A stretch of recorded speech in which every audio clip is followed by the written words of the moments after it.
What's up, YouTube? Leo Shang here, host of the ExtremePhillyFishing channel. Hello, fellow Patreonites, people who donate to me on Patreon. Before I start this video, I would like to emphasize, as always, thank you very much for your support. Thank you very much for supporting ExtremePhillyFishing. I know that this video has been delayed for a little bit. I told you guys that I would be releasing these educational videos the 15th of every month, but I hope you guys understand that this month has been extremely busy for me, and thus I delayed this video for about 15 days or so, right? I mean, today is the last day of June. But don't worry, comes July, it's going to come back to the regular schedule. Videos are going to be uploaded around the 15th of the month. And you know, just before we start this video, a brief explanation. You guys know that my father is here in the United States of America, and when he's here in the USA, I really prioritize my time on him, okay? And that's because I'm not gonna go into a lot of details here, but that's because I only get to see my father 30 days a year. He only comes here for 1 month. We spend that time together doing family things, fishing, you know, and then he leaves and I don't get to see him for another whole year. Quite a sad story, right? But anyways, that is why this video has been delayed, but I promise you guys I would bring you one educational video a month, and there it is. Today's video is finally here, right? I apologize for the delay, and let's get right into it.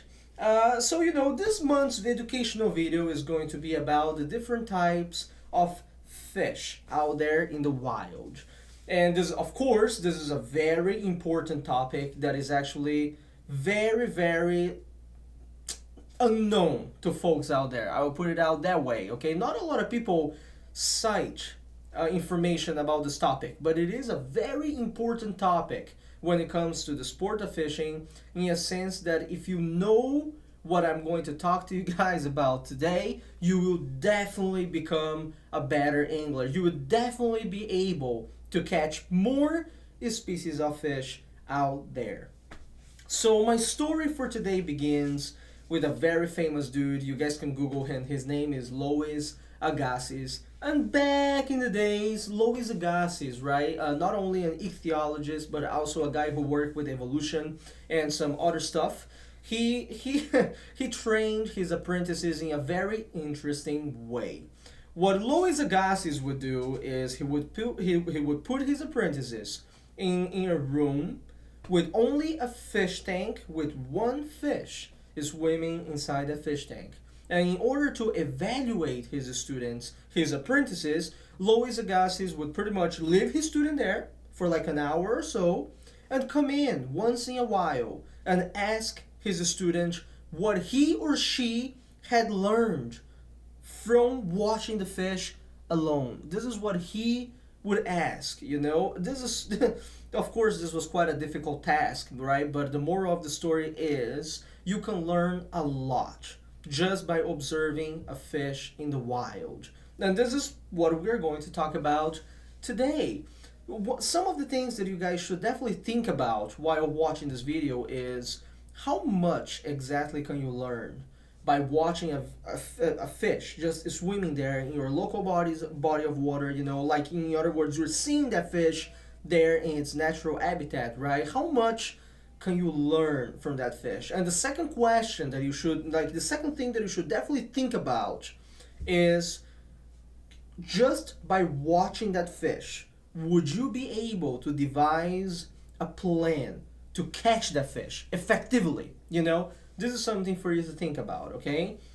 And in order to answer those questions, you guys really have to be a little bit more acquainted with ichthyology, the study of fishes, which is what we're going to talk about today and the main topic for this video. Pretty much, you know, we're going to talk about the different types of fish out there. When it comes to ichthyology, fishes are classified in different categories, okay? You have, for example, one category of fish species that are called rover predators. You have another category of predatory fishes that are called lie-in-wait predators. You have another category that are deep-bodied fishes. You have bottom feeders. You have flat fishes, you have eel-like fishes, and so on. But we are going to talk mainly today about only the first three that I cited today, because those three are really the most of the variety of fishes out there, and the ones that are going to work most for us in terms of fishing. And what it is to mention about these types of fish, right? What exactly is that you get from knowing this kind of stuff? By the end of this video, you will come to realize that you can safely and effectively devise a plan to catch a fish that you see in the wild just by watching its behavior in the water. So keep with me. We are 5 minutes in this video. We're gonna take a little bit of time now. It is going to be very educational. I hope you guys don't get bored. But anyways, let's talk a little bit about each one of these three different types of fish, okay? So let's start with the rover predator. I'm going to tell you right away that the rover predator is a fish that has a bulky body, okay? It has something called a terminal body, which it starts with the mouth of the fish, gets bigger through the body, and then ends up with a forked tail. The body is bulky, so if you have the fish in this view, right, mouth here and tail here, and you flip it this way, you will see that its body is not quite thin, okay? It is pretty chunky.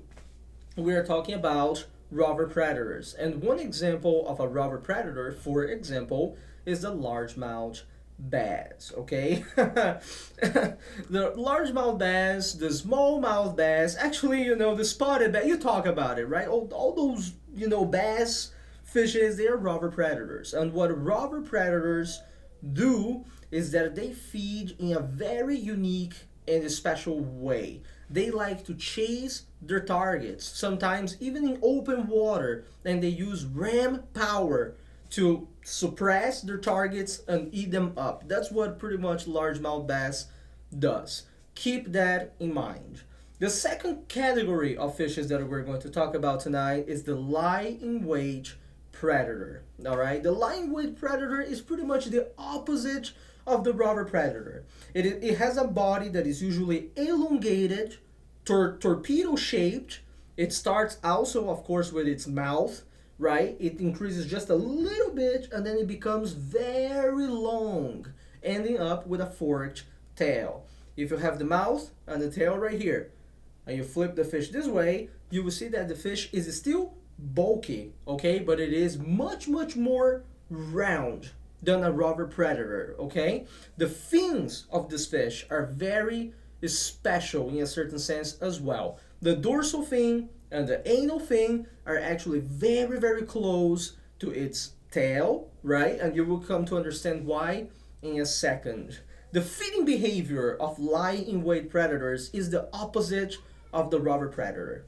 If the rover predator, for example, a largemouth bass, goes out there in the open and chases minnows and eats like that, the lie-in-wait predator does the opposite. Its fins and torpedo-shaped body were designed in a way that fish has a very high lunging power. In other words, this fish likes to hide under cover or close to a structure and ambush its prey with very, very fast speed, okay? We are talking about the Pike family, the Exoxidae family, for example. We're talking about the chain pickerel, northern pike, muskellunge, or for those who are, not very familiar with that family, right? Northern snakeheads, okay? The snakeheads that came from Asia, they are also lie-in-wait predators. They like to stay undercover, close to structure, and just ambush prey. Because of their feeding behavior, because of this feeding behavior, right? Lie-in-wait predators are usually considered to be lazy species of fish, okay? In comparison to rover predators. Keep that in mind. The third type of fish that I'm going to talk about today is the deep-bodied fish. This fish is very interesting. Of course, it also starts with a mouth, but then the body gets extremely deep, extremely big, and then it goes to its tail. If the mouth is here and the tail is here, and you flip the fish, you will come to realize that its body is not bulky at all, okay? Its body is usually thin. If you compare its length with its width, width, right? The length is going to be much, much higher than the width. We are talking about crappie, black crappie and white crappie. We're talking about fishes, sunfish, right? Bluegill, pumpkin seed, green sunfish, warmouth. We're talking about perch, okay? White perch, yellow perch. Those are all deep-bodied fish. These fish species, they like to feed in very, very different ways. Actually, this is one of the most versatile types of fish out there. Different than the rover predators and the lying weight predators, their fins and their bodies were designed in a sense that they had to sacrifice some of their velocity to have the versatility to swim better in the water. And because of that versatility, they can feed different ways. Take a bluegill, for example. Bluegill can feed on top water, okay? So if an insect falls in the water, the bluegill can slowly swim to the top of the water to get it. A bluegill can also feed on an insect that is falling in the water, so mid-column, right? He just slowly approaches it and eats it. Or even all the way down, right? Slowly approaches it and eats it. This type of fish, right? Usually what they do is they just swim slowly to their target, they examine the target, and then they eat it. Sometimes they can act like rover predators, but they won't have the velocity to do so. So what do? They just stay around a little bit. If they see a little fish or anything, they can just do a very quick, run, and that's it. They are out of power. This is the third category. Now, there are other categories out there, right? For example, take a look at the bottom feeders. We're talking about catfish, channel catfish, white catfish, flathead catfish. Those are all bottom feeders. There are the flatfishes, right? For example, flounder, the summer flounder, the summer flounder is a flatfish. Eel-like fishes, like the American eel, we are not going to talk about those in this video. So, if you know about what I just told you, right?